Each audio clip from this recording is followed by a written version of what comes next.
Yeah, I had an incident with a Lynx Plus alarm system where we couldn't do anything. We couldn't enter any programming mode because we had some faults, and even bypassing them did not let us go back into the Lynx Plus system with a bypass. So we wound up having to resort to the most extreme measure, not knowing any better, just to go to a factory restart. And so we went to the factory default, and the way we did that was we did the following.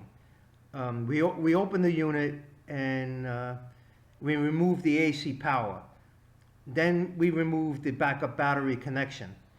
We waited 30 seconds, and then we reattached the battery connection, reattached the AC power, and then we pushed and held the asterisk and pound buttons simultaneously until we heard a tone and saw that it was ready to go into a programming mode after the default.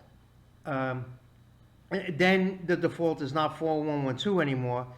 We pressed 1234, and then we went right into the voice prompt. It just took us right there. If you do that and you don't get the voice prompt activates, then you could try to put in 12341, and then the voice prompt should come up. Either way, it should come up. A lot of the stuff that I researched on YouTube had that same procedure. Not on YouTube. I did it on the regular internet, and it had that same procedure, but it did not say to push and hold asterisk and pound after you reattach the AC power. So if you're having a problem and you have to factory default your Lynx Plus, here's a way to do it, and it worked for me. Okay, good luck with that. Moma out.